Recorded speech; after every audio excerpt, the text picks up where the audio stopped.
Welcome you all in our classes provided by MDN Public School. Here is Anjali to teach you social science. हाँ जी, जैसा कि हम लोग ये अपना थर्ड चैप्टर स्टार्ट कर रखा है, आज हम इसको आगे रीड करेंगे। मैंने आप लोगों को होमवर्क भेजा था कि आप लोग इस लेसन को रीड करें और इसमें से वर्ड्स छांटें और उनके मीनिंग लिखें। इसका मतलब ये है कि जैसे वर्ड मीनिंग हम नोटबुक में लिखते हैं तो उसमें सिर्फ 10 या 12 लिख पाते हैं, क्योंकि ज़्यादा लिख पाना पॉसिबल नहीं है। ठीक है, वो ऐसे लिखवाते हैं कि जो आपको लाइफ टाइम यूज़ में आएंगे। ठीक है, क्योंकि बहुत सारे वर्ड मीनिंग होते हैं, तो आपको इनमें से क्या है अंडरलाइन करने डिफ़िकल्ट वर्ड्स, उनका मीनिंग और वो वर्ड्स आपको रफ नोटबुक में लिखने हैं, ताकि क्या है आपको उनका मीनिंग भी समझ आए और आपको लेसन याद करने में, रीड करने में हेल्प भी हो जाए। ठीक है, इससे आपकी प्रैक्टिस होगी, इसलिए आपको वो होमवर्क भेजा गया है और आप प्लीज़ ज़रूर कीजिएगा। ठीक है, तो लेट्स स्टार्ट। हाँ जी, हम लोगों ने देखा था कि पृथ्वी के बाहर कुछ फोर्सेस लगते हैं जिनकी वजह से क्या हो जाता है, डिग्रेडेशन। क्या हो जाता है, डिग्रेडेशन। और उन फोर्सेस को क्या बोलते हैं, एक्सोजेनिक। क्या बोलते हैं, एक्सोजेनिक फोर्सेस। ठीक है, फिर उसके बाद हमने पढ़ा था कि एक जगह से वो मिट्टी जाती है, जहाँ से जाती है वहाँ तो बोलते हैं डिग्रेडेशन, जहाँ पर जाकर वो इकट्ठी होती है उसको बोलते हैं एग्रेडेशन। ठीक है, और जो मिट्टी यहाँ से वहाँ लेकर जाते हैं, कौन लेकर जाता है, पानी, हवा, ये सभी लेकर जाते हैं, ये सोर्स होते हैं। तो हमने पढ़ा था उसके बाद कि पानी कैसे मिट्टी को बहा कर ले जाता है और दूसरी जगह इकट्ठा कर देता है, और जिससे क्या है लैंडफॉर्म बनती है। ठीक है, फिर हमने देखा था, अब ये पानी के साथ देखा था, पानी में भी कहाँ, अब हम पढ़ रहे थे इरोजनल लैंडफॉर्म। इरोजनल का मतलब क्या है, जहाँ से मिट्टी बहकर गई है वहाँ पर किस तरह की लैंडफॉर्म बनती है। ठीक है, तो देखिए पहले हमने पढ़ी थी रिवर वैली, यानी कि यहाँ पर क्या है नदी का पानी क्या है उस मिट्टी को बहा कर ले जाता गया और उस जगह की शेप क्या है, वी शेप की हो गई। ठीक है, किस शेप की हो गई, वी। यहाँ पर क्या है वर्टिकली, यानी कि ऊपर से लेकर नीचे तक क्या हो गया, इरोजन हो गया। उसके बाद पढ़ा हमने वाटरफॉल। क्या पढ़ा, वाटरफॉल। एक पानी सीधा सीधा बह रहा है, अचानक उसमें ब्रेक लग गया, यानी कि ऊपर से, काफ़ी ऊपर से क्या पानी का नीचे की तरफ बहना, वर्टिकली यानी कि ऊपर से नीचे, तो वो भी क्या हो गया है, वाटरफॉल बन गया है। आज हम इसके नेक्स्ट, फिर हमने कुछ एग्जाम्पल्स पढ़े थे कि ये एंजल फॉल, ठीक है, नायगारा, ये सब क्या अलग अलग वाटरफॉल हैं जो कि इंडिया के अलग अलग, वर्ल्ड के अलग अलग एरिया में दी गई हैं, जो कि बहुत फेमस हैं। ठीक है, आज हम क्या है पानी की वजह से बनने वाली लैंडफॉर्म में इरोजनल यानी कि विघटन की वजह से बनने वाली लैंडफॉर्म के बारे में पढ़ेंगे, मेनेंडर्स।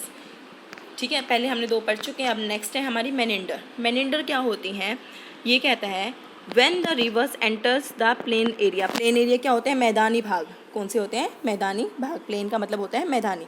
जब भी क्या है कोई नदी प्लेन भाग में जाती है, इट ट्विस्ट, वहाँ पर क्या है वो मोड़ लेती है, टर्न्स, मुड़ती है, फॉर्मिंग, ट्विस्ट का मतलब भी मोड़ लेना होता है, टर्न्स का मतलब भी मुड़ना ही होता है। ठीक है, वो ट्विस्ट लेती है, टर्न करती है, फॉर्मिंग लार्ज बैंड्स, और लगातार बड़े बड़े बैंड्स बनाते हैं। जैसे आप इस पिक्चर में देखो ध्यान से कि कैसे एक नदी क्या है घूम रही है, मोड़ ले रही है। ठीक है, तो इसकी वजह से क्या बन रहे हैं वहाँ पर, उस नदी की शेप कैसी बन गई है, ऐसी। ठीक है, जैसे इस पिक्चर में शो की गई है। इसको बोलते हैं मेनेंडर। क्या बोलते हैं, मेनेंडर। यानी कि जब कोई नदी प्लेन भाग में एंटर करती है, वो ट्विस्ट लेती है, टर्न्स लेती है, तो उसकी वजह से क्या बनते हैं, मेनेंडर। इनको क्या बोलते हैं, मेनेंडर। ठीक है, आई होप आपको समझ आया होगा। नेक्स्ट क्या बनते हैं हमारे, ओक्सबो लेक्स। क्या है, ओक्सबो लेक। क्या है यहाँ पर, ड्यू टू कॉन्टिन्यूस इरोजन। अब देखो आपने कहा ना कि नदी अपने साथ क्या क्या बहा कर लेकर जाती है, मिट्टी बहा कर लेकर जाती है। ठीक है, क्योंकि लगातार वो अब डिफरेंट एरिया से आ रही है, तो अपने साथ कुछ ना कुछ मिट्टी बहा कर लेकर जा रही है। ठीक है, तो कंटिन्यूस इरोजन, लगातार विघटन की वजह से, एंड डिपोजिशन, और जमाव की वजह से, मतलब एक जगह से मिट्टी का जमना, अलोंग द साइड्स। जैसे कि अब आपने देखा मेंडेर, देखो नदी बह रही है। ठीक है, जो उसके किनारे में कहीं तो मिट्टी विघटित हो रही है, कहीं जाके वो इकट्ठी हो रही है। ठीक है, ऐसी प्रक्रिया चलती रहती है। ठीक है, कहीं पर से तो वो मिट्टी ले लेती है नदी, कहीं पर क्या है छोड़ देती है। ठीक है, मेनेंडर में। ठीक है, the ends of the Menander, और जहाँ ये मेनेंडर का जो अंत आएगा, ठीक है, जो अंत का लूप आएगा, कम क्लोजर, जो हमारा क्या है वो धीरे धीरे पास आता रहता है। हाँ जी, जहाँ पर नदी एंड होती है, मतलब जहाँ पर वो मेनेंडर बना, मेनेंडर क्या है घुमाव आया, मुड़ना आया, वहाँ पर क्या धीरे धीरे नदी क्या डिपोजिशन की वजह से पास आती रहती है, in due course of time. और काफ़ी समय के बाद, जैसे जैसे समय बीतता रहता है, वहाँ डिपोजिशन आता रहता है, मतलब वहाँ पर मिट्टी जमा होती रहती है दूसरे एरिया से आई हुई। ठीक है, the Menander loop cuts of, और जो वो मेनेंडर होता है यानी कि जो घुमाव होता है वो क्या होता है, एकदम से बंद हो जाता है। ठीक है, जो बंद हो गया फ्रॉम द रिवर, उस नदी से क्या हो गया, वो कट हो गया, वहाँ पर कट लग गया, ठीक है। उसकी वजह से क्या बन जाती है, कट ऑफ लेक। क्या बन जाती है, कट ऑफ लेक, जिसको बोलते हैं ओक्सबो लेक। क्या बोलते हैं उसको, ओक्सबो लेक। आपको समझ आया क्या है कि मिट्टी अपने साथ साथ जब पानी अपने साथ साथ जब बहकर आता है, कुछ मिट्टी लाता है रहता है और कुछ वहाँ पर छोड़ता रहता है, ठीक है। फिर जैसे जैसे क्या है वो टर्न लेता रहता है, काफ़ी सालों में वहाँ पर मिट्टी इकट्ठी होती रहती है जहाँ से वो टर्न लेता रहता है। फिर वो मिट्टी की वजह से वो अपनी नदी से, मतलब जो नदी मेन बहकर आ रही थी उससे क्या है एक कट लग जाता है, उससे अलग हो जाता है, वो बनाता है हमारी कट ऑफ लेक। उसको बोलते हैं ओक्सबो लेक। क्या बोलते हैं, ओक्सबो लेक। अभी तक तो हमने पढ़ा कि पृथ्वी के विघटन पानी क्या है, मिट्टी को बहाकर लेकर जा रहा है, ठीक है। जहाँ से बहाकर लेकर जा रहा है वहाँ पर कौन कौन सी लैंडफॉर्म बनती है, एक तो रिवर वैली बनती है, एक वाटरफॉल बनता है, और एक क्या बनता है हमारा मेनेंडर्स बनता है, और ओक्सबो लेक। अब हम पढ़ेंगे डिपोजिशनल लैंडफॉर्म। अब यहाँ से जो मिट्टी बहाकर ले जाई जा रही है वो कहीं ना कहीं जाके डिपॉजिट तो होगी ही, ठीक है। तो उससे किस तरह के लैंडफॉर्म बन रही है आज हम उसके बारे में पढ़ेंगे, ठीक है। तो सबसे पहले बनती है हमारी फ्लड प्लेन्स। क्या बनती है, फ्लड प्लेन्स। हाँ जी, आप लोगों ने देखा हमारे जो एरिया है, हम जिसमें रह रहे हैं हरियाणा में, वहाँ पर क्या है हमारी जो भूमि है वो क्या है, मैदानी है, ठीक है, मैदानी है। यहाँ पर कोई पहाड़ नहीं है, कोई प्लेट्यू नहीं है, ठीक है, कोई और लैंडफॉर्म नहीं है, ठीक है।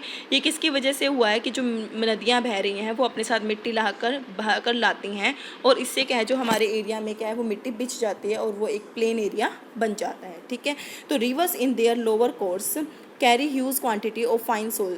ये कहता है कि जो नदियां हैं अपने काम में क्या है धीरे धीरे क्या है काफ़ी अधिक मात्रा में जो अच्छी मिट्टी है वो बहाकर लेकर आती हैं, and other material cold sediment, और छोटे छोटे कंकड़ भी बहाकर लेकर आते हैं, जिसको सेडिमेंट, हमने लास्ट चैप्टर में पढ़ा था। सेडिमेंट्स क्या होता है कि बड़े बड़े चट्टानें जब छोटे छोटे टुकड़ों में बट जाती है, ठीक है।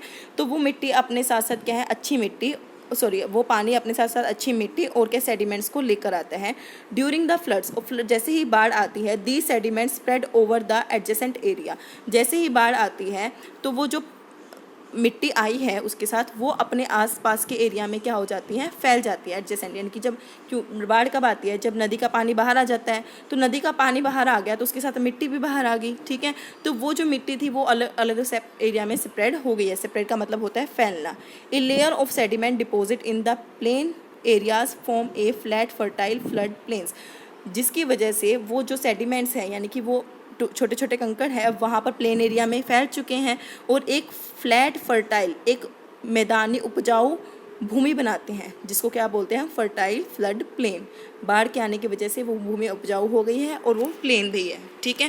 तो देखिए हम इस पिक्चर में देखेंगे, देखिए यहाँ पर ये दिखा रखी है कि नदी के साइड में हिस्सा है, ठीक है, ग्राउंड फ्लोर है। फ्लड की वजह से यहाँ पर मिट्टी इकट्ठी होती रहती है। अब यहाँ की जो भूमि है वो क्या हो गई है, बिल्कुल उपजाऊ हो चुकी है, ठीक है।